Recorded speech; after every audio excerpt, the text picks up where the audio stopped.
Welcome everybody, and thank you for making it out this morning. This is Social Justice Ireland's post-budget analysis briefing in Buswells Hotel. I'd also like to welcome those of you who are watching online on our webinar on socialjusticeireland.ie. My name is Colette Bennett. I'm Research and Policy Analyst with Social Justice Ireland. To my left is Michelle Murphy, Research and Policy Analyst. To her left is Eamon Murphy, Economic and Social Analyst, and to my right is Sean Healy, our CEO. I just want to double check that everybody has a copy of the document. It was available on the way in, and if you don't have one, if you could just pick one up just at the door, that'd be great. It's also online for those of you who are watching from home and might like to check it out. So what we're going to do today is really look at the overall context of the budget, the allocations that were made and the revenue-raising measures that were introduced. We'll also be looking at the impact that the budget will have on certain sectors of society, and then we're going to hand over to yourselves for questions. So now I'm going to start with Eamon. Thank you. Thanks. The first pages that are relevant to what we're going to talk about are pages 20 and 21. So if you want to open those, first of all, they deal with the socio-economic context of which Budget 2019 was announced. Now, not much of it is going to be news to many people. We've got a fairly buoyant economy, falling unemployment. We've got more people at work than has ever been the case in this country, as the government has been quick to point out on a lot of occasions. But we're also a country that's in the midst of numerous infrastructure and social crises, housing and homelessness. We've got a very high poverty rate, particularly amongst children, for a developed Western economy. We've got a very poorly developed childcare system, and we're a long way from having the single-tier accessible universal healthcare system that most of our Western peers have as well. So this page 20, first of all, just draws attention to some of the key numbers in relation to those things. The fact, I know nobody came here today to watch me go through tables line by line, so I'll spare you all that. But some of the important things that are worth looking at. In the first section on the top left of the page, just to highlight the fact that our older people as a percentage of the population in Ireland are scheduled to grow quite significantly in the next 20 years or so. That obviously has implications for, amongst other things, our social welfare system, our healthcare system. The planning for dealing with that needs to begin now. Just below that, we highlight some of the poverty lines for various different households and some of the poverty numbers from the most recent SILC data. As you can see, the numbers are very high for what is a well-off and developed Western country. Over to the right and the top of the page, we highlight some of the housing and homelessness numbers. The 24-month change for adult and child homelessness has been up 37% and up 56% respectively. Admittedly, this is the result of not just this particular government, but of many years of underinvestment in housing and infrastructure and a lot of other issues as well. It's not going to be solved overnight, but the numbers have been remaining very steady for the last few months, so I think that claims that the issues being dealt with are fairly far off the mark. And the last figure I'll direct you to on that particular page, page 20, is right at the very bottom. It's Ireland's total revenue as a percentage of GDP compared to Eurostat's mark for a low-tax economy. We've been saying this for, in fact, I think it's me that usually says this at every seminar that we have, because I just happen to be looking after this particular section. You can't expect to have European levels of services and infrastructure whilst collecting so far off what is the European average in terms of taxation from your national income. We're not only are we so far off the average in Europe, but we're well below the mark that Eurostat designates to be a low tax economy. So until that changes, the majority of the socio-economic crises that I've just highlighted are going to remain in place because we don't have the funding to tackle them. On the page beside that, page 20, again, don't worry, I'm not going to go through the full thing, but it's worth, I think, looking at the comparison between GDP and GNI star in 2019. GNI star is a modified GNI. it's a statistical measure that the CSO has been using for about 12 or 15 months now, as probably a better proxy for measurement of Ireland's national income than GDP or GNP. And down at the very, or not at the very bottom, but third from the bottom, you see what our debt to GDP and GNI star ratio looks like in comparison. I mean, if you were to use the GDP figure, we're at a relatively healthy 61%. Not ideal, but not terrible either. If you look at our debt ratio in comparison to the more realistic, I think, GNI star, we're at a very high level. And you know, that means we're susceptible to shocks as an open, internationalised economy as we are. The underlying government balance was just above that, or 2 or 3 lines above that. This is something that Pascal Donoghue highlighted a few times in the lead up to the budget. The fact that there was going to be effectively a budget, or a balanced budget. Now, the deficit is so small as to be insignificant.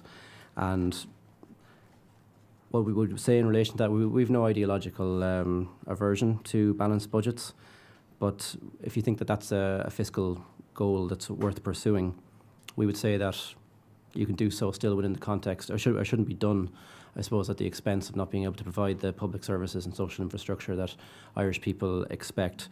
You can still balance the budget and make the necessary investments in our public services and in our infrastructure, and you do that by increasing the tax take and broadening the tax base. At the bottom of that page, the size of the budgetary changes are noted. Now, these are just for 2019. The tax changes in total cost €365 million. The increase in expenditure was to the amount of 1.4 billion, but that's just in relation to the changes that were brought in 2019. There was a carryover from budget 2018, which means that the ratio of tax changes to expenditure increases is actually closer to 10 to 1. So we like to feel that we're winning an argument in that regard. I don't think Sean ever expected he'd see the day when a Fine Gael government would bring in a budget with a ratio like that, but there we are. It's good that you can still be surprised at this point. On page 17, there's just 3 parts of this that are worth looking at. First of all is the gross capital expenditure figure, which is about 2/3 of the way down the page. Admittedly, coming from a very low base, we have expanded our capital expenditure in the last number of years. There was a big increase in the last 2 budgets, and it's gone up again. It's projected to rise to close to €10 billion by 2021. We're very much heading in the right direction in this regard. However, this is in the context of about a decade of, I don't know, could you even call it underinvestment? At one point, we were spending so little on capital expenditure as a percentage of our national income that were we to double the amount we were spending, we would still be the lowest in the entire European Union. And even at the point with 2007, 2008, when we were actually doing reasonably well in this, we were still underspending in comparison to a lot of our European peers. So obviously we can't catch up on those economies or societies that we believe we should be modelling ourselves on by spending less. And while this is going in the right direction, we do feel that more needs to be done in relation to that. We've highlighted as well the fact that there's €500 million scheduled to go into the rainy day fund over the next few years. Again, we've allowed for this in our budget submissions and our budget choices document. We're sympathetic to the idea of a rainy day fund, but also sympathetic to the idea that for a lot of people in Ireland, it's currently raining now. So whether or not that, I suppose, like, there's no reason why you can't make that sort of investment while at the same time making the necessary investments in the public services infrastructure we're talking about. It just requires an increase in the tax take. There were several opportunities for that missed in this particular budget, we believe. And the same goes for the balanced budget, which is again noted at the bottom. There's no reason you can't have that whilst at the same time making the necessary investments required. Page 12 and 13, which is the 2 centre pages. This is just to highlight for people who are looking at budget numbers where the money is coming from and where it's going. Corporation tax as a proportion of our overall revenue has grown in the last few years. Even the most optimistic economists don't believe that it's going to stay at the level it has, that much of the increases in the last few years is windfall gains. We would view that as an opportunity to, certainly not to increase current expenditure. It would be foolhardy to do so on an unsustainable tax base, but to use those windfall gains to make one-off investments in some of the areas that we talked about. Best example being in social housing. You can build 10,000 extra houses or whatever in a year. You don't have to build them again next year. Obviously, you do have to maintain them, so there's a slight increase in current expenditure. But we do believe that the increases in the corporation tax receipts are a good opportunity to make inroads in some of the deficits that we're talking about. On the expenditure page, we've broken down some of those sections to show where a lot of that money is going. Clearly, the big spend is in relation to social protection and into health. The big spends within social protection are in relation to pensions, which is about 8 billion euros. That's followed by payments in relation to illness, disability and carers allowance. Child benefit is obviously another big one. And I suppose a part of this is to counter the narrative that 20 billion euros is being spent every year on people who just don't want to be bothered working. Clearly, the falling unemployment numbers in the last few years have been one of the great good news stories of Ireland's recovery. But we're still at a point where we're far from what we would be, not far, but still quite a bit away from what we would consider full employment. We reached 3.8%, I believe, in about 2006. Whether or not that's achievable, again, I don't know. But there's still certainly a large cohort of people who are finding it difficult to find work. So it's worth noting that we're not quite where we need to be in relation to that. Page 10 and 11 deal with Ireland's taxation. Now,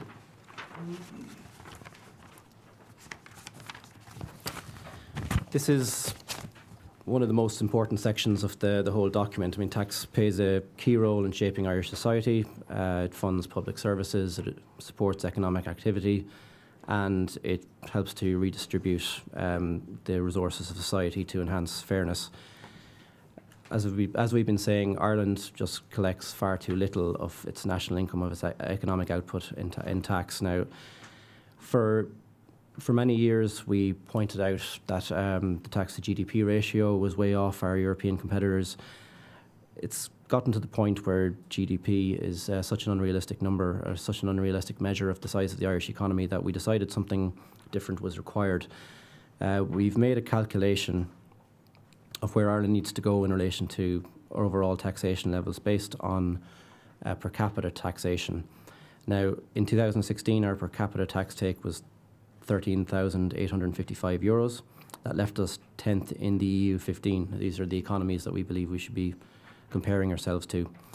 We believe that the government should be aiming for a per capita tax take of 15,000 a year.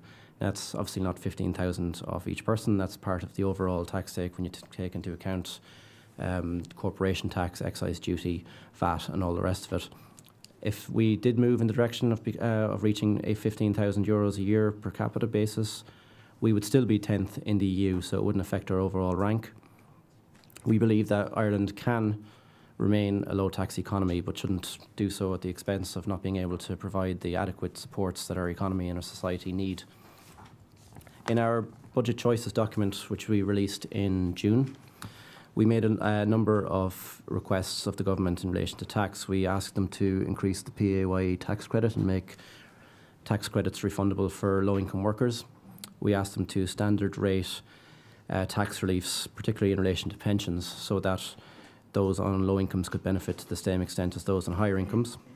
We looked for a minimum effective rate on corporation tax, tax on empty houses and a site value tax on undeveloped land.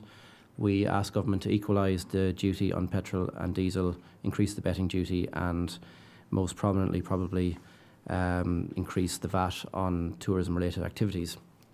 In Budget 2019, they did increase that betting duty. They famously raised the VAT on tourism-related activities, but did not implement any of the other proposals as well. Instead, what they did in relation to income tax was to make a few minor changes to USC, which will give little enough benefit to those on low pay, and totally missed out on the opportunity to use the tax system to either increase the supply of housing or contribute to reducing greenhouse emissions. Some of the other things that were done, they did bring in an earned income credit for self-employed people that was increased by €200. They introduced an exit tax of 12% on transfers of assets overseas. This essentially relates to intellectual property that's based in Ireland, has been moved to Ireland over the last few years, and it's part of the reason that so much of our GDP figures are so skewed. Government wants to tax companies who move that intellectual property again at 12.5%. Now there's an issue here in that most other people pay capital gains at a rate of 33%, I believe. So this is a slightly preferential rate, but I'd imagine that the idea is to make it less likely that firms will do so at the click of a button, which is something that's quite possible nowadays.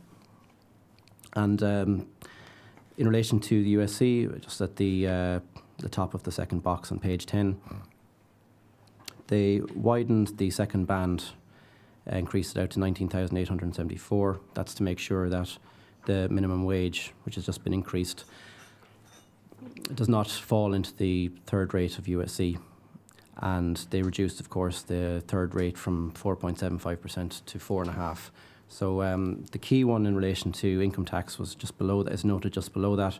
The threshold at which income tax is levied at 40% was increased by €750 for single people and for couples with one earner, and by €1,500 for a couple with two incomes.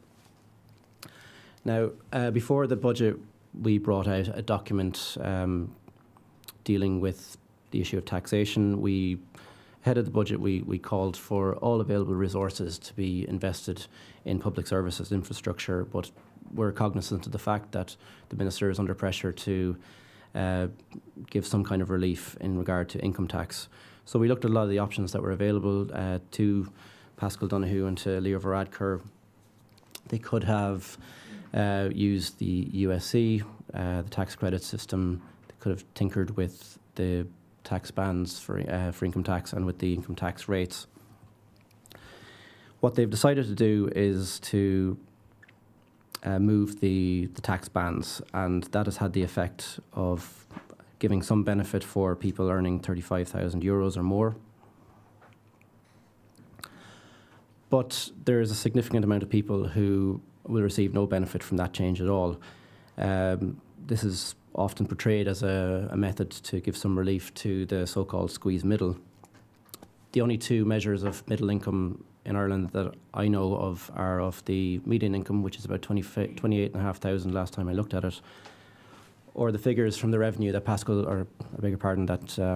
Pierce Doherty extracted in the last few weeks, which showed that 51% of people who have an income in Ireland earn below €25,000. So we'd say middle income is somewhere between 25 and 30,000. This particular change is not going to have any effect on them. We believe that if you want to help out the squeeze middle, as it's called, the best way of doing that is by building a proper childcare infrastructure, for example, so that putting your child into a creche doesn't feel like a second mortgage, building a single-tier universal healthcare system so that people don't feel they can't trust the public system and end up spending €1,000 or more a year on private healthcare. So page 4 shows that, or highlights the fact that there were fairer options available in relation to tax. What we would have recommended if the government did want to give an income tax break would have been to do so via the tax credit system, first of all by making tax credits refundable, and by increasing the credit, the PAYE credit, so that everybody who is at work would benefit to the same extent, and also by reducing the lower rate of USC. These are the ways in which you tackle, these are the way that you give something to low earners, make sure that low earners are looked after, but also make sure that right across the income spectrum, everybody benefits to the same extent, and that the benefits are not just felt at the top, which is too often the case when these changes are being instituted. The bottom right-hand corner of page 4, just a couple more stories that we have on taxation. We very much welcome the increase in the VAT rate for the accommodation sector. The justification for it was long gone. It served its purpose, and we were very pleased that Pascal decided to raise we reckon somewhere between 450 and 550 million euros in 2019. It was made available through this change. On the downside of things, as I said earlier, the opportunity to use the taxation system to achieve our climate-related goals was neglected, and I would lambaste the government further on that, but Sean is looking forward to that too much later on, so I'll leave it to he does the last section. So I'll just pass you over to Colette now, who's going to look at some of the investment pieces. Thank you very much. So the first area I'm going to look at is on housing. So if you could turn to page 5 of the document there. I mean, in response to a march and several calls to declare this housing an emergency and the crisis that it is, the government has allocated 2.4 billion to housing. And while we do welcome that, I suppose the devil, as always, is in the detail and how that actually breaks down. We do welcome the capital allocation of 1.25 billion, but that's only going to provide 10,000 homes. Now, again, that is increase. Any increase in provision of social housing is always welcome. But if you look at it in the context of there being 110,000 households in need of social housing, so that's including those that are on the social housing waiting list, the official figures, and that almost 40,000 people are in receipt of the housing assistance payment, but renting from the private sector. You're looking at a significant number who are still going to be left behind by this measure. In terms of affordable housing, the government increased the service site fund to 300 million. That is proposed that it will increase the number of affordable homes to 6,000 over the next 3 years. Now, given the fact that there hasn't been an affordable home built since 2014, when there was a grand total of 41, an increase on nothing is always welcome. But again, you need to look at it in the context of what we are calling affordable now. So recent policy documentation came out with the figure of 320,000. If you drill into that, you're looking at a €32,000 deposit for people who are paying anywhere up to €2,000 in rent a month. And you're then looking at, in terms of central bank mortgage rates or mortgage lending rules, you're looking at an income of about €82,000 to make a year to make up the mortgage, to the loan to income ratio. That really just is outside the reach of so many people. And in particular, in the context of the need here, you're looking at 340,000 private tenancies registered with the RTB. If you take away the 40,000 that are currently on HAP that should be housed in social housing, you're still only looking at a 2% hit on the need here over 3 years if you take those 6,000 affordable homes. To move to, I suppose, private sector reliance, again, the government is looking at the provision of 70% of its social housing through private rent. This is a subsidy of €500 million, almost €500 million to the housing assistance payment. All that is doing is driving up the price of the rent.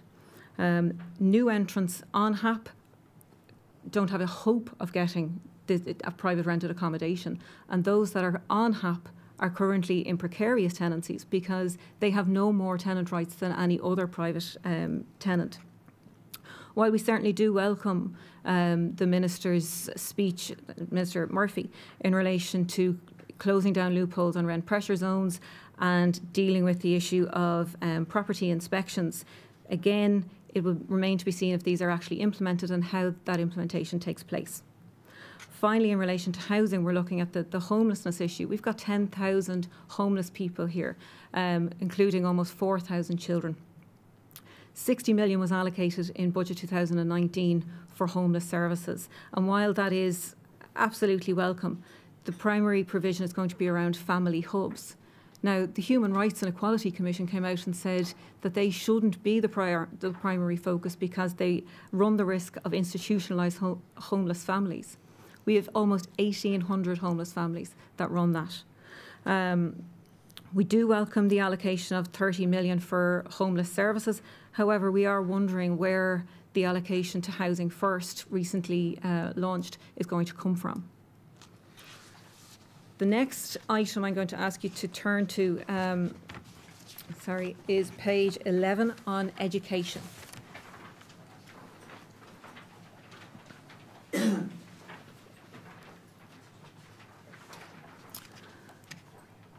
So in Budget 2019, there was an increase to the school cavitations grant of 5%, which, while we welcome, it still doesn't go anywhere near reversing the cuts that were in place between 2011 and 2015.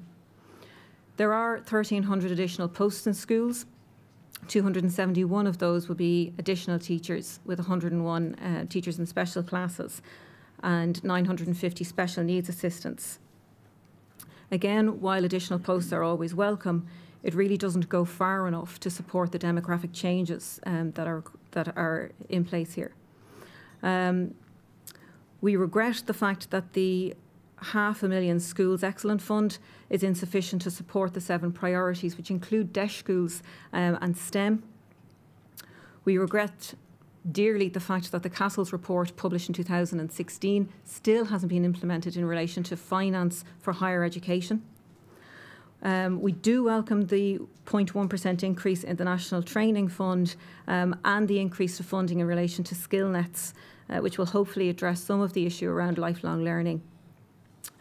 But unfortunately, we regret that there hasn't been sufficient allocation in relation to community and vocational education, nor has there been any allocation to support students in part-time higher education. If you could now turn to page 14, we'll look at some of the issues around social protection.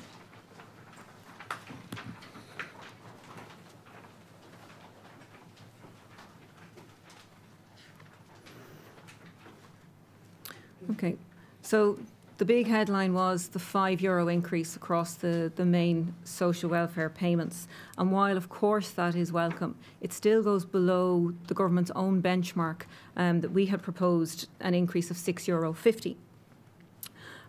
It's regrettable that the under 26 payments weren't equivalised with the other payments. And also that the fuel allowance is at the increase in fuel allowance was at such a low level. It's actually 1 cent lower than the previous increase of last year. It's at 84 cents.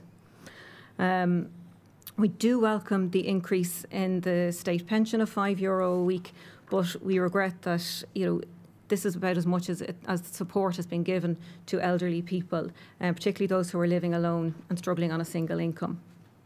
We very much welcome the increase in the direct provision payment of €17.20 for adults and €8.20 for children per week. A further breakdown of the social welfare payments and the changes that were implemented in Budget 2019 are set out on pages 18 and 19. And I'm not, unlike Eamon, I'm not going to make you go through line by line on those pages either. I'm going to turn instead to work, unemployment and job creation, which is on the next page, on page 15.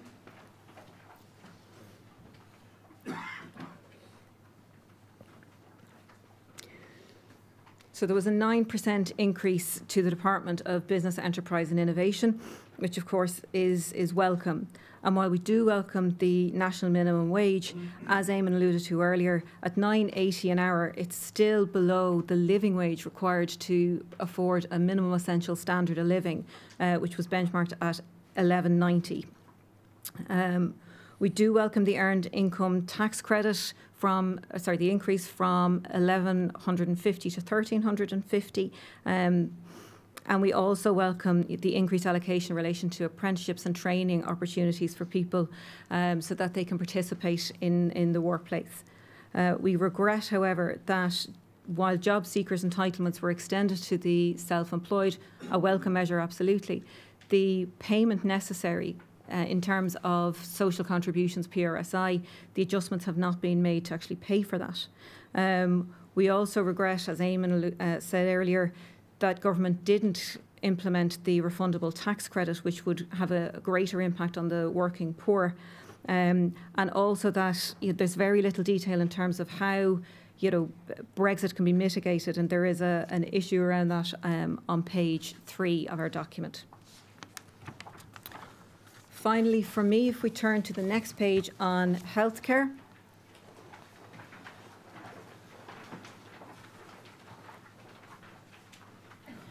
This is unfortunately the usual story from us. While there is a large allocation, trying to discern the detail of this makes it very difficult to actually see if it will provide for the demographic changes and the additional services that are needed. There is a complete lack of transparency within this budget line.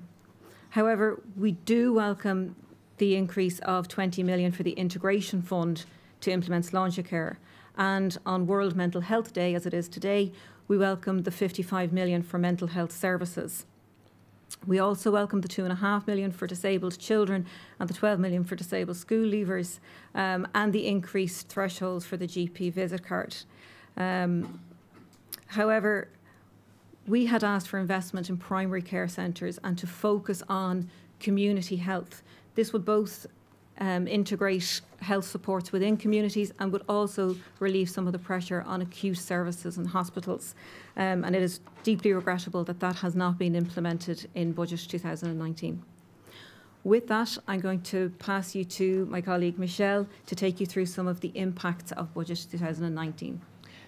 Thank you very much, Colette. So I am going to look at some of the impacts on individuals, on households, and then looking at particular groups within society. So I'll start off on pages 6 and 7, which are looking at the impact of income changes, so income tax changes and headline welfare payments. So you'll see here on page 6 there's a table and 2 charts, and these relate to the text on page 7. So I'll start off with the first chart, chart 6.1, looking at the impact of tax and headline welfare changes as a result of Budget 2019. So what is important to note here is that this chart does not include any changes to secondary welfare allowances or benefits, as they don't flow to all households, and neither does it include the impact of indirect taxes or property taxes, because they're not experienced in the same way by every household. So it's solely the headline changes. So I suppose the standout item for this is, as Eamon alluded to earlier, people on between 15,000 and 25,000 euros a year gain little or nothing. We pointed this out last year that that group were missed out by changes made in last year's budget and have been missed out again. And what you see is that someone on 25,000 euros, as a result of changes in Budget 2019, gets annually 1/10 of the gain of someone on 75,000 euros. Now, how do you reach that group who are on between 15,000 and 25,000 euros per annum? Well, there is a simple way. We highlighted this last year. We will continue to highlight it. What government could have done with the revenue that they had to make changes to the income tax system, they could have made tax credits refundable and increased the PAYE tax credit. And had they done so, every person would have gotten an increase of 85,000 euro, 85 euros. I would be lucky to get 85,000 euros a year, 85 euros a year, including that group between 15 and 25,000. Instead, what you had was the changes made in the income tax system are skewed, the benefits are skewed to those on higher incomes as a result of not being mindful that that group between 15 and 25,000 don't gain from the benefits that Eamon mentioned to the band or to some changes within the USC. You need to make tax credits refundable in order to really reach this group. If you look at the table and the chart below that, it's looking at effective tax rates. I suppose marginal tax rates are bandied about, and the phrase that someone loses once you reach a certain point of income, you lose almost half of it in tax or 40% of it in tax. It's bandied about quite a lot. But what you really need to do is look at the effective tax rate that you pay. How do you calculate the effective tax rate? You compare the total amount of income tax you pay with your pre-tax income. That is the effective rate. So it takes account of any tax credits that you might have and any welfare benefits you might be entitled to. So you see it here. So in 2019, the effective tax rate for a single person on €40,000 a year is 20.9%. The effective tax rate for someone on 60,000 is 30.1%.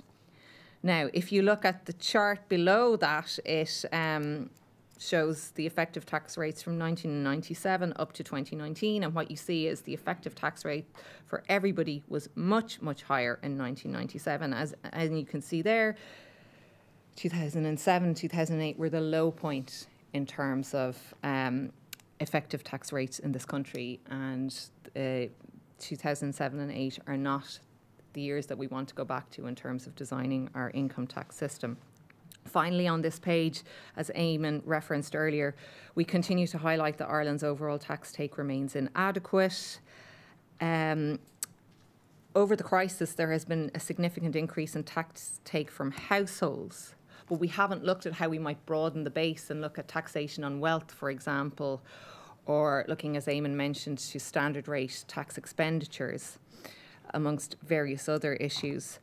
We think that over the next few years, government needs to focus on increasing Ireland's tax take. Our proposal, which is outlined in budget choices, is that our level of taxation should reach equivalent of €15,000 per capita in 2017 terms, which in 2019 would have yielded an increase of €2.6 billion per annum.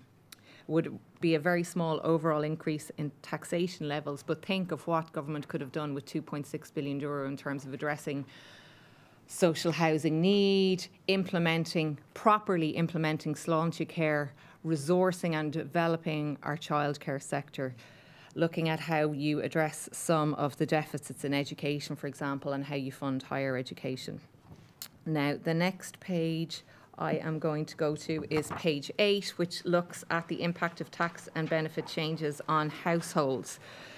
I'm not going to run through all of this. The first chart looks at welfare-dependent households, and the second chart looks at households with jobs. What we will say is, yet again, it doesn't take into account changes in indirect taxes, property taxes, things like prescription charges, because it's very difficult to capture that, as it differs between households, and also it doesn't capture the impact of changes to the provision of public services. But we do examine a very large spread of households across all areas of our Irish societies. And in terms of working households, it's important to note that it doesn't take impact of the changes to self-employed people, and the fact that now they will be able to access social welfare benefits. One thing to note, I suppose, is over the term of office of this government, someone earning €100,000 has benefited 6 times more than somebody earning €25,000. And when you look at welfare-dependent households, there have been welcome increases, looking at households with children, but single welfare-dependent households are still lagging behind. Now, if you turn to page 3, which kind of looks at other outstanding impacts, looking at sort of welfare, poverty, and then the issue of Brexit. So we do welcome the increase of €5 in most welfare rates. We note this has been delayed until late January, unlike the changes to income taxes, which will take effect from late March, and the changes to income taxes will take effect from the 1st of January. So there is that imbalance there. We do welcome that the welfare changes have been distributed across all those dependent on payments. However, we regret that government didn't take the opportunity to equalise the rates of job seekers' payments for those under 26 with the rest of the population. We've been calling for this for a number of years. We're not the only group calling for this. The National Youth Council of Ireland have had a significant campaign on this, and it's just inexplicable that government would target this group and continually leave them behind, because people under 26 don't pay a lower rent than somebody over 26. They don't have lower transport costs. They don't have lower living costs. They have the same costs, yet why do we treat them differently when it comes to our social protection system? And what we would continue to highlight is that it's really important that we don't leave groups behind as we did in the late 1990s, and it's really important that we don't leave those under 26 who are unemployed behind. Now, if you look down to the bottom of the page, we look at the impact on people living with incomes below the poverty line, which is life for 1 in every 6 people in Ireland. Now, the increases in welfare payments will assist in stabilising poverty numbers and rates. But what we pointed out last year and point out again is that there haven't been any serious new initiatives to reduce poverty. So we need to look at what sort of new targeted measures are required. And that includes services as well as income. Now, in the middle there, we look at Brexit and other crises, and the Minister rightly warned in his speech of the potential challenges that lie ahead for us, including Brexit, the potential for disruption to international trade, the unsustainability of our corporate tax revenues. Now, the Brexit has the potential to hit rural Ireland and those living in the border region the hardest. How do you assist those groups to prepare for Brexit? We would argue the best way to assist them is to invest in the infrastructure and services that they will need to adapt to the changes that will come. We regret that this did not happen in Budget 2019. There were some targeted measures such as the Human Capital Fund and the Fund for SMEs in the agri-food sector, but overall, in terms of assisting those communities, the infrastructure was not put into place. Now, finally, I'm just going to look at the impacts on different groups, which is on page 9. So I'll start with children and the child poverty target. Now, we do welcome the measures in the budget, the increase in the weekly payment for qualified children and the acknowledgement of the higher cost of an older child. The increase in the budget for TUSLA and increased resources for the Affordable Childcare Scheme and other measures targeted at one-parent families and job seekers transition and the one-parent family payment. However, these are measures that are already in place. What we have highlighted is the need for additional measures because our target on poverty is to lift 70,000 children out of consistent poverty by 2020. A reduction of at least 2/3 of the figure in 2011. In 2011, we had 107,000 children in consistent poverty. Last year, there were 142,000. We have a considerable distance to go to reach our target. So we need new initiatives, and those initiatives need to be a combination of income and services, and they need to be targeted at the families in which those children live. From children, we have those on the minimum wage and low pay. I've mentioned earlier, those on low pay missed out yet again. We welcome the increase in the minimum wage. We have consistently highlighted that the living wage is what government should move to as it provides a benchmark for minimum income standards. The new minimum wage is still €2.10 an hour below the living wage. And to really address low pay, you need to look at moving to a living wage because not every worker on low pay is on the minimum wage. So not every low paid worker is going to benefit from the increase in the minimum wage. In terms of older people, there were welcome moves on the old age pension, the Christmas bonus, prescription charges and the fuel allowance, which was an increase of 84 cents a week. However, we would argue if you want to address fuel poverty, you need a larger increase. We proposed in budget choices of €6.50 a week. However, what we continue to highlight, as Colette indicated in terms of the healthcare section, projections from the CSO highlight that there'll be over 1 million people aged over 65 in this country in 2031. That's in 13 years' time or less. Yet nowhere in the budget can you see real steps to commence planning for the needs of this group, which will be health needs, care needs and income support needs, and we need to start planning for this now. In terms of disability is strongly associated with poverty. People with disability who are unable to work, more than 1 of 3 of them have an income below the poverty line. Those with a disability who are able to work, 4 in 10 of them are in poverty and many of them are unemployed. People with disability have a higher cost of living. Government did not make any progress in Budget 2019 in addressing this higher cost of living. They did commit to undertaking a cost of disability study, which is welcome, but they did not commit to undertaking a cost of disability payment study. because disability has a cost. So how do you make sure that there's a level playing field for people with disabilities? You need to address the extra cost, and that would mean a cost of disability payment.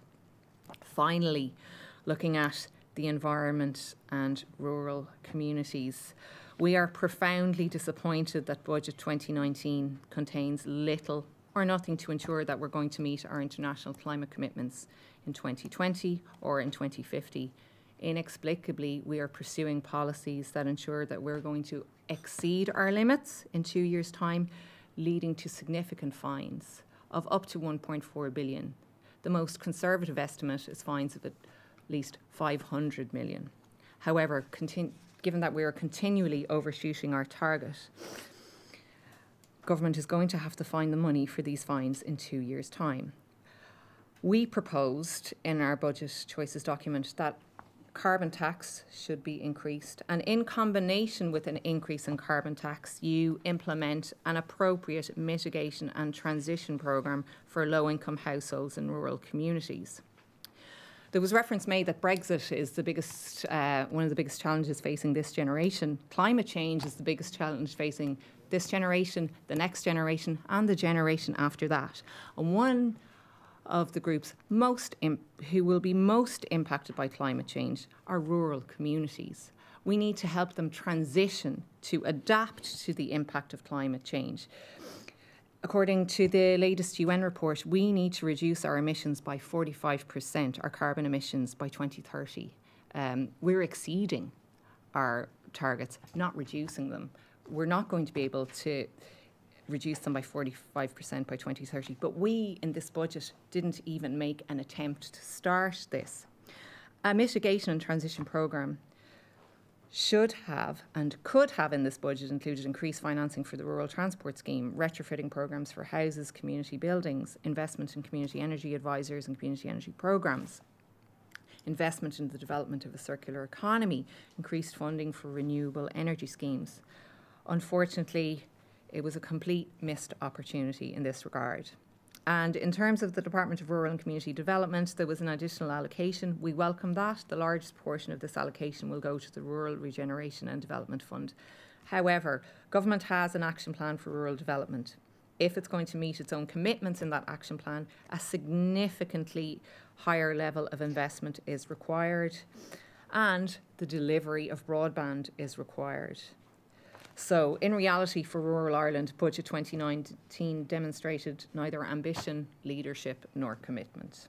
And I will hand over to Sean now, who will give an overview of the budget and conclude. We have been analysing and critiquing budgets, the government's annual budget, since 1988. So this is 30 years this year, the actual year of doing it. There were more than 30 budgets because there were a few years in there where we had 2 budgets.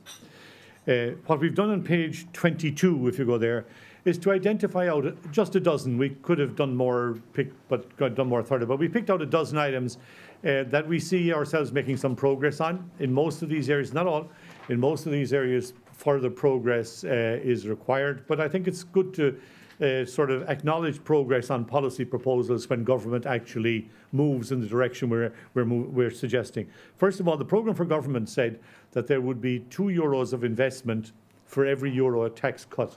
In actual fact, in this budget, there's €10 of investment for €1 in tax cut. And we've been advocating that there should be no tax cuts. That's net tax cuts, that all money available should go in investment. But we certainly see this as a strong move in the right direction. Social welfare payments, we've been arguing, should be benchmarked. While that hasn't been done, it's not that far away from it with the increases last year and this year. A little bit further to go, but definitely moving in the right direction. We're very glad eventually that our proposal on the direct provision payments, not just ours, but there's other organisations as well, but has this year for the first time seen a substantial increase. Now, it's from an extremely low base, but it got it to where we had been arguing it should be. On VAT, we were among a very small group of organisations that basically argued that this temporary measure introduced in 2011 should be or 2012 should be reversed out because it had achieved its purpose. We're glad that that happened. The capitation grant, we argued for a reversal in cuts to capitation grants in school, and there has been some progress on this, but we basically feel a lot more is required. Together with the Irish Heart Foundation, we researched sugar-sweetened drinks and made some progress on that. Over a number of years, we struggled with it to convince people to do it, but we were glad to see it introduced in budget 2018 and followed through this year. We have also argued for a vacant site levy for quite some time. Budget 2018 took some steps in this direction, and we continue to urge government to extend that. The gambling tax, again, has been moved forward the way we would have proposed it for the last few years, and again this year, and a step in the right direction. Other areas, I'm not going to go through them, but you can see them there. We see progress in home care, in the minimum wage, in rural and in childcare. But in each of those, there is quite a distance to go. On the rural thing, the rural area, for example, that Michelle was talking about, while we welcome the increased allocation, we're quite concerned that it's not on the scale that's required. And I think there's those kinds of things need to be highlighted. The minimum wage, we welcome the increase, but it's a long way below the living wage. And as one of the organisations and the technical group that devised this and updates the living wage, we'd still argue very strongly that the living wage should be the target and should be progressed. If you move on to page 23, on a particular policy area, overseas development aid, we're going to do something here that we rarely do, and I think that rarely happens to a Minister for Finance. The Minister yesterday claimed that he had brought the increase in official development assistance to 0.31% of GNI star, but in actual fact, he brought it to 0.39. He underestimated his own achievement. Now, that I don't know that I've ever said that about a Minister for Finance in 30 years, but we're saying it today. And we welcome very strongly the rise in ODA in budget 2019. It's a real step of substance in the right direction. So thank you to the Minister on that and the government. Above that on page 23, you see some of the implications for PPNs, public participation networks.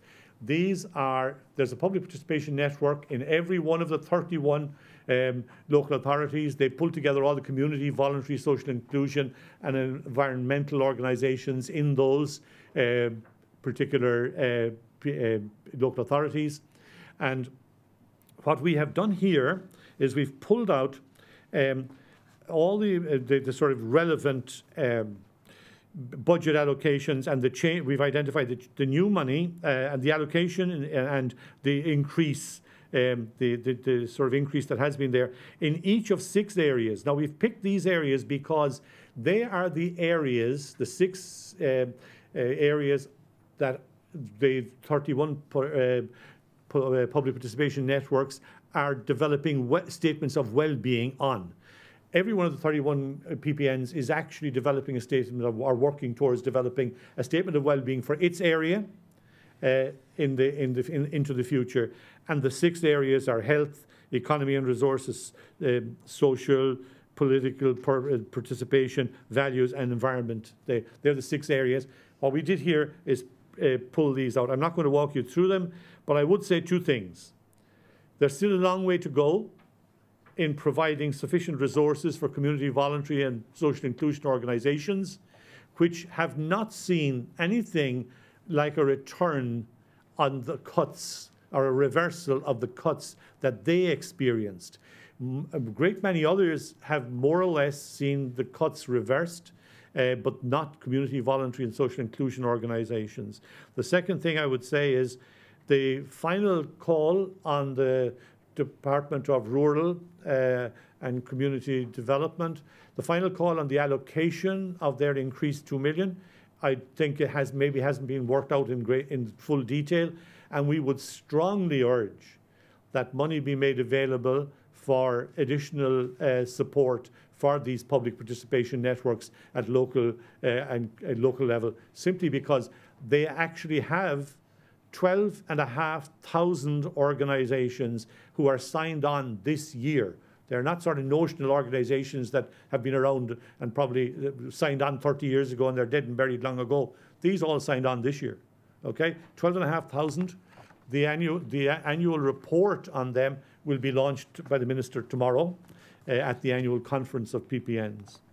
If we turn to the final back page 24, we want to make a point that on an issue that was not mentioned in the budget at all. And yet it's a big commitment of the government, and that is Sustainable Development Goals, the SDGs. The Sustainable Development Goals are a collection of 17 goals agreed by the United Nations General Assembly in 2015. They were signed off on by most of the governments in the world, including the Irish government. We are committed to achieving these and to achieving particular targets in each year between now and 2030. There's a coalition of organisations in Ireland called Coalition 2030, of which we are a part, that is campaigning for the development of the implementation of these. Ireland does pretty poorly on the Sustainable Development Goals. Social Justice Ireland publishes every February an analysis showing how we're doing, not doing on this area. Now, what we have is a situation in which Ireland does quite poorly on a range of issues. You can see all the detail there. What we find is that only one of those areas was really addressed. One of the areas we weren't doing so well on, that's the official development assistance one. Everything else in areas like gender equality, responsible consumption and production, climate action, affordable clean energy, reducing inequalities and so on, all of that stuff will not be impacted on in any substantial way by budget 2019. And I think the point that was made earlier about Ireland and what we are doing with climate needs to apply here in spades, basically. So if we go back to page 1 and we come to wrap this whole thing up, okay?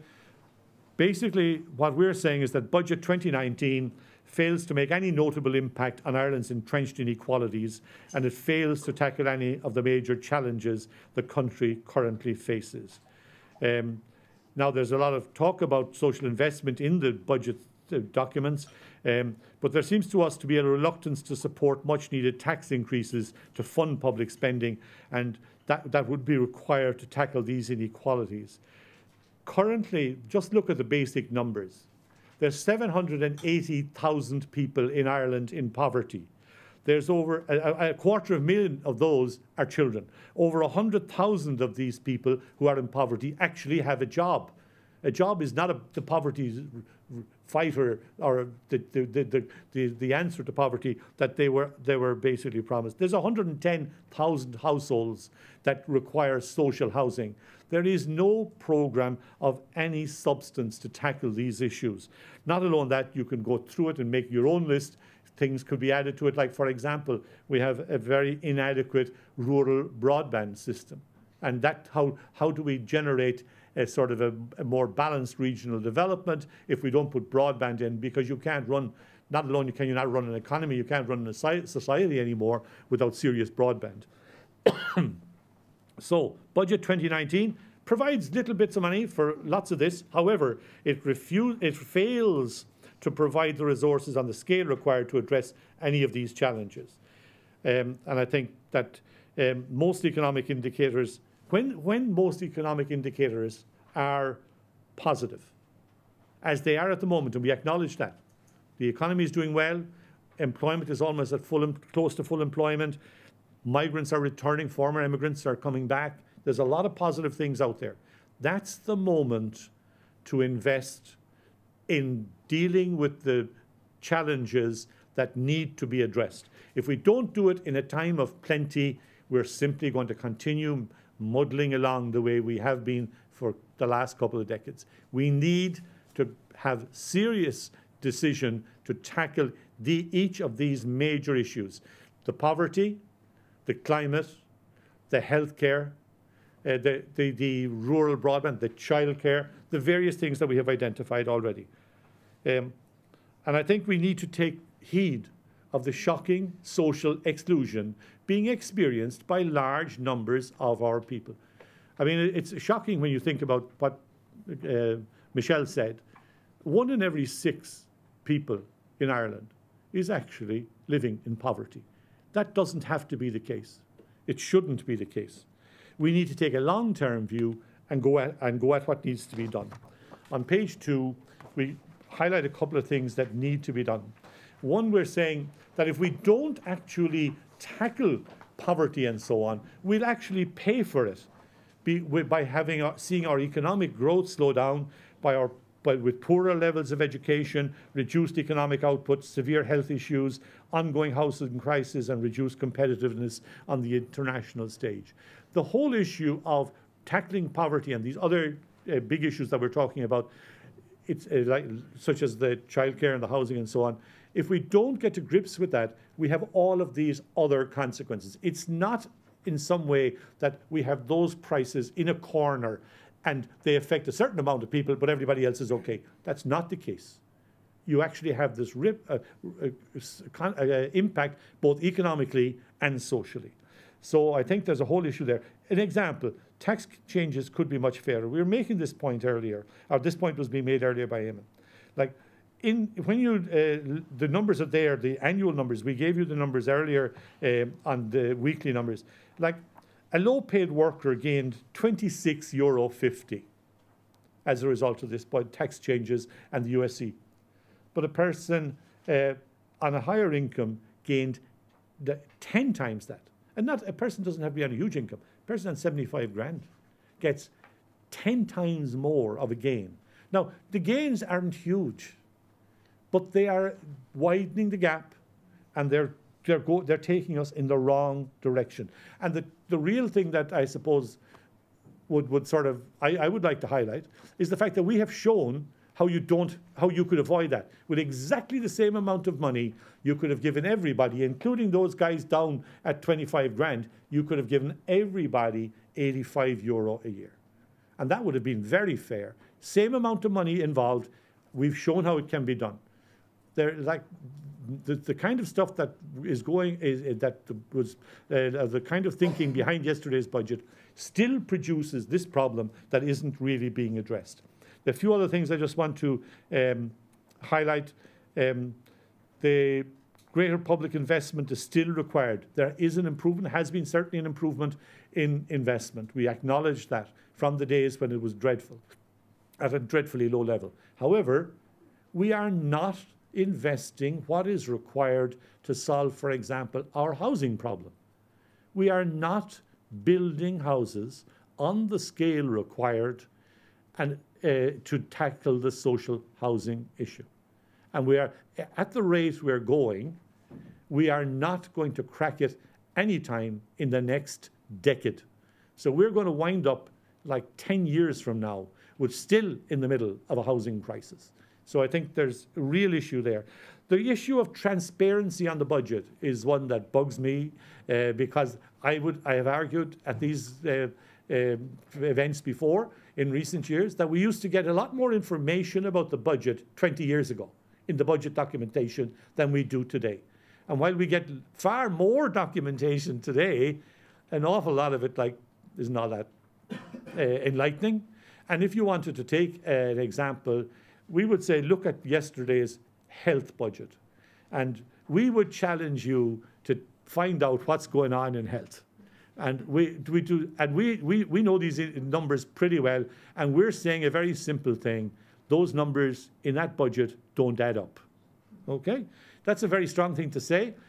I stood here last year and said the budget in health is short by about 700 million. Were we right or wrong? We were right. I suspect we're right again on this one. Budget proofing got verbal recognition yesterday, but not the movement that's required. We need action to poverty proof, to socioeconomic proof, to disability proof, to rural proof the budget. Mentioning it is not enough.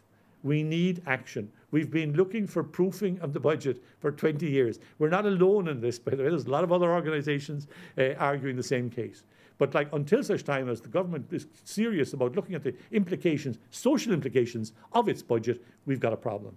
And finally, I suppose, what I would be saying is that we need the budget involves government in major decision making.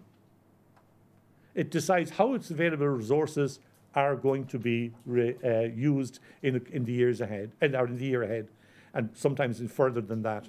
What we find in this context is that it fails to get to grips with the really big questions. It does a lot of things around the edges that are welcome, and we've welcomed them, but we really have an issue about none of the big issues being tackled.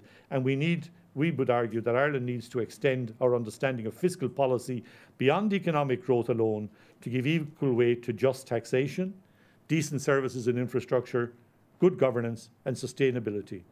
It's time to grasp the nettle of real reform. Thank you. Thank you.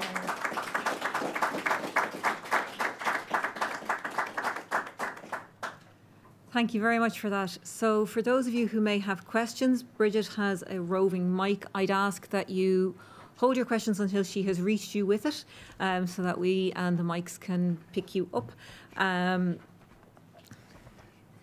If you could just state your name and have your question. Thank you. Bridget, so we have...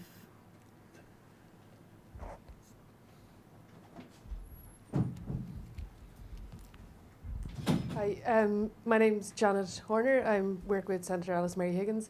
So my question would just be on, I think, gender budgeting, which I think was absent as far as I can see from the process this year, and I think it was committed to under the programme for government originally. It was committed to again under the National Strategy for Women and Girls, and progress was recommended at last year's budget, and again by the Committee for Budgetary Oversight, I think this year. So there's been an awful lot of commitment and rhetoric around gender budgeting, but as far as I can see, it was entirely absent. And then just a few things that you mentioned there, such as the widening inequality between low-paid workers and workers at the higher-paid workers, and that we would be aware that women, for example, are disproportionately represented at the lower end of the scale, men at the higher end of the scale. So at a really basic level of reading the budget, you'd expect that you're looking at a widening economic inequality between men and women through this budget, and just wondering if you would have any particular reflections on that. Obviously, again, it's part of Sustainable Development Goals to narrow gender equality. So just what your insight or reflection would be on the impact on gender inequality in the budget. Yes, gender budgeting has, for the past couple of years, there has been, as you said, a lot of rhetoric and commitment, and there was mention in the speech of social impact assessments and poverty proofing, but we've yet to see it being implemented, and that's the challenge. In order for equality budgeting, social impact assessment, gender budgeting to be implemented, it requires resources, and probably significant resources. And until those resources are put in place, that's the challenge. So I suppose it's up to those groups to keep the pressure on to ensure that we get those resources. You're right, women are disproportionately represented in terms of those who are employed and on low pay, so they will disproportionately then miss out on any of the benefits of the changes in the income tax system. So what you will see then is, I suppose, a widening, certainly, inequality between those who are on low pay and compared to those who are on higher incomes. And in order to address that, one of the first things you need to do is make tax credits refundable. And until you do that, you won't actually be able to address that imbalance. That is for those people who are in employment and in low paid employment. Thank you.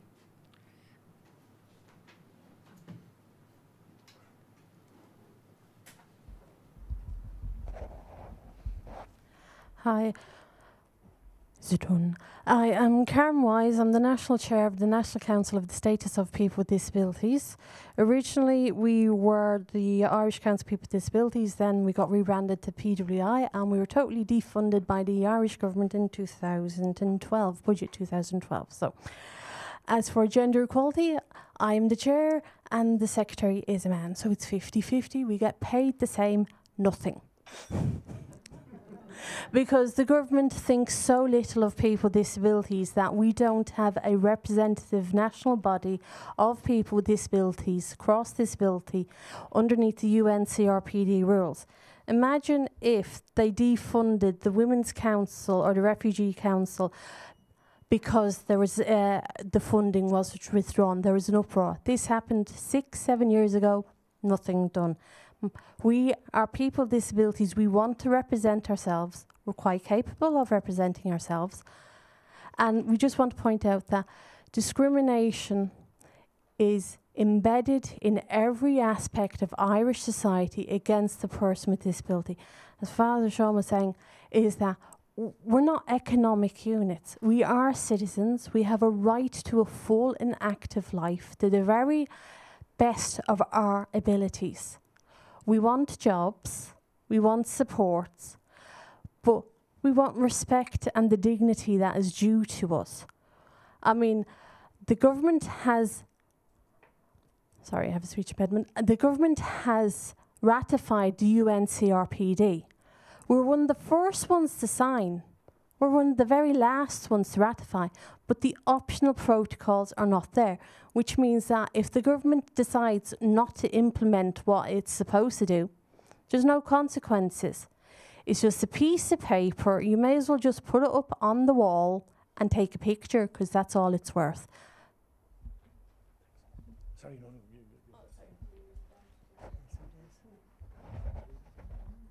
Okay, it's just. I think the issue of disability is not given the prominence that it should have in budget after budget. We have argued that if a person has a disability, they have an additional cost just to live. And consequently, we have argued that there should be a cost of disability payment introduced, for particularly with people with disabilities with low incomes.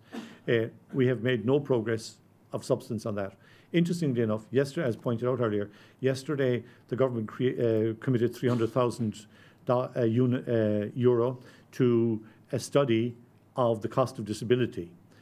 The interesting thing about that, as two interesting things. One is it wasn't about the cost of a disability payment, but the second thing that's interesting is they did this a number of years ago too. And that report was provided by one of the major consultants in town. The interesting thing, my understanding is that the actual study was done by a person who's a very senior civil servant and has a major role today in this actual area. But I remain to be I may not be exactly accurate on that, but I think you've enough information there to go find out who it is, but if it's true, and I think it is true. But the interesting thing is the same thing is being done again. The problem we have is studies.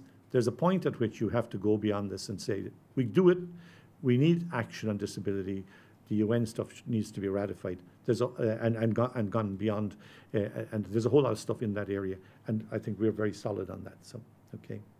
And Catherine behind us there. Yeah.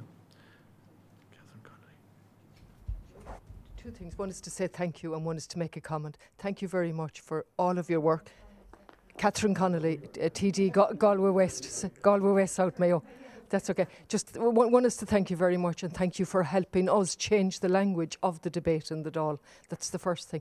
The second thing is, as a TD, I was totally shocked at the failure to deal with climate change, and I thought I was beyond shocking.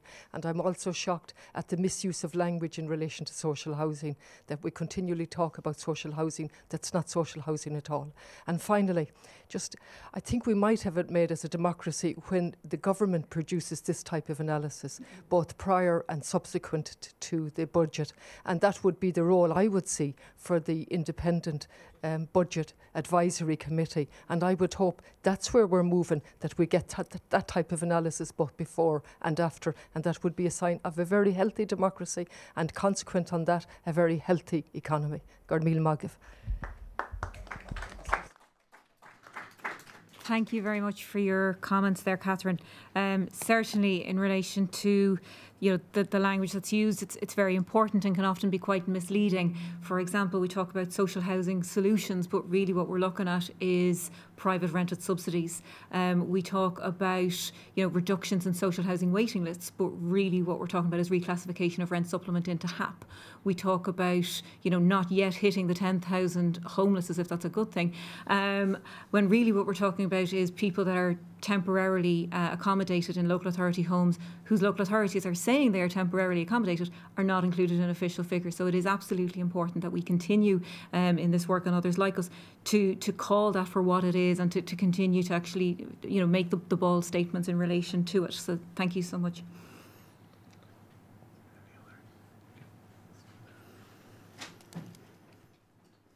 Sheila Kernamrai, and I'd like to thank everybody for their work, and also, as we all know, it's a valuable document for all of us that are trying to do some kind of structural change. I'm concerned as well about the climate change and the sheer lack of, I suppose, just the apathy on behalf of the government and in relation to the strategic goals. But what really frightens me is, with an increase in overseas aid, which is very welcome, the people that are most vindicated, that are going to suffer most from the climate change, from the lack of our involvement in climate change, are the poorest regions of the world, including our own. And it just beggars belief that when we looked at an Irish aid strategy, looked at mitigating climate change, across the world order, that we as a country and as an island can stand there and really absolutely do nothing. Do absolutely nothing. And how do we get both the transparency that's needed in terms of how our government operates, and particularly when you alluded to the healthcare budget, which is quite serious in terms of transparency, but also in a realisation that it's mitigating its citizens. On one hand, trying to say that we are leading the world in the way we look at development and the way we really care for the other in making these minor changes to people's poverty income. But at the end of the day, one of the big major things hanging over us we do absolutely nothing about. And then where does it come to the rest of us to really look at strategically challenging that? Because I don't think the ordinary punter in the street sees the seriousness of what's implied by the attitude, because something as critical as housing overshadows something that is on a much wider scale that we don't always get in our individual impact. Thank you. I think we sorry. One of the things or two things that I'd love to see from the government would be, first of all, some policy coherence. And second, I'm sorry, not necessarily from the government, but I'd love to see a day where there was no need for any overseas development aid budget whatsoever. I genuinely don't think I'm going to live to see either, and I'm 35. As you pointed out, you have a situation here where, first of all, so we're giving approximately 820 million euros every year to developing countries, but our tax policies also create a situation where it's near impossible for those same countries to develop a sustainable tax base of their own.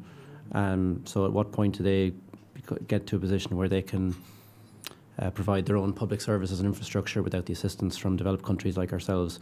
Well, never, if we keep going the way we are, and other countries like us. The other thing is that our reluctance to, or apathy really would be a better word, to in relation to climate change means that those same countries, those ones based around, and those developing nations are generally based around the equator, which are the countries most susceptible to climate changes. Situations just getting worse and worse for them across a whole range of areas, particularly in relation to their ability to feed themselves and to develop their economy. So, I suppose organisations like ourselves just need to be a bit more vocal, maybe, about drawing attention to that. And it's I suppose we've commented the fact that it's been massively disappointing that the government failed to do anything in relation to the budget. But in a way, I suppose we're not that surprised either, are we? Probably not. One of the things that we did was in the budget document, you'll see in most pages there's an actual the logos, for example, on the SDGs, as they apply in different stories or different things. We've actually put them in, as Colette was pointing out late last night, that we actually had missed it on a few stories. So you can apply the ones that we forgot to put in. You know, we'll get it 100% next time round. Tony Fahey from UCD. I'm also on the board of Social Justice Ireland.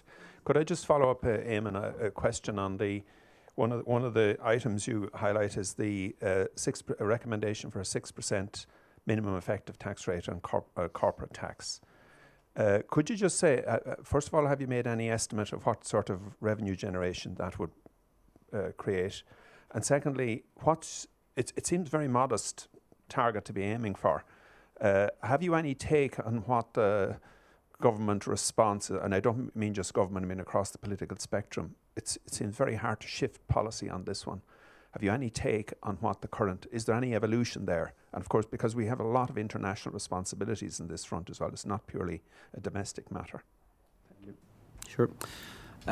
About 3 or 4 years ago, we estimated that a minimum effective rate of 6% would increase our tax take by at least €1 billion. Now, anyone who's looked at the figures in the meantime will know that our corporation tax take is more or less doubled in the meantime. Now, our budget choices document contains still that estimation of the extra €1 billion, in part because, well, would anyone believe us if we said that just by this very simple method you could increase the take by €2 billion? It almost sounds too good to be true, and so we left it in there as a more sort of modest estimate.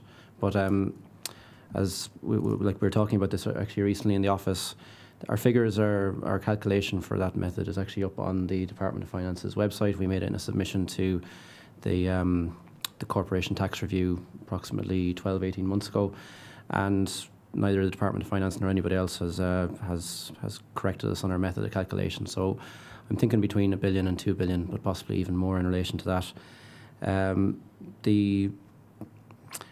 Whether or not there's any movement for government in relation to that, I sense not.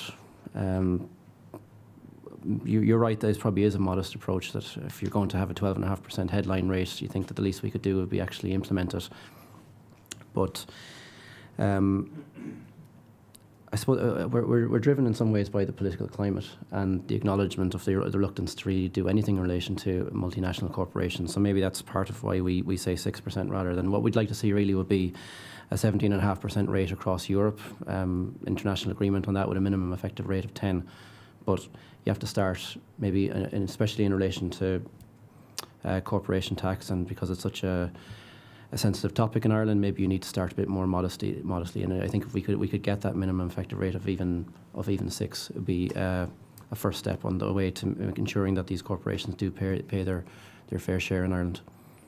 And just to add to that, in terms of, I suppose, the international climate around this, the European Commission has been doing a lot of work on this and held a seminar in September in which we were invited to be on a panel discussing the whole issue of fair taxation, of which fair taxation of corporates is a key part. And the European Commission is certainly moving in this regard. The OECD BEPS process is moving a little more slowly.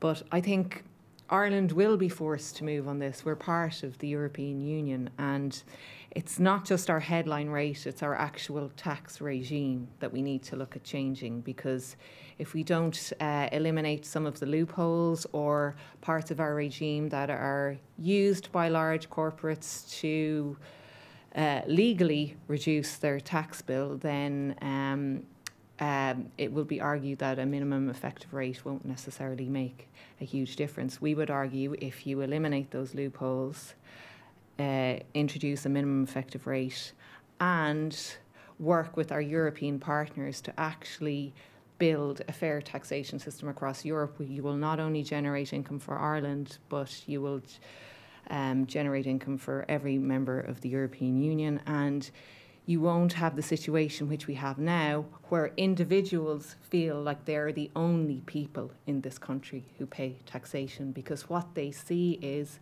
legal avoidance of taxation by some very large companies. Not every company, but some of the very large companies do that. And then it makes it very, very difficult for government to introduce any new forms of taxation. So I do think we need to level the playing field in this regard. And I do think the international climate will edge us closer to this. Thank you. Anna? That's all for questions. I'd like to thank you all for coming and for your attention today. Thank you to those who are still viewing online. Thank you very much. Take care.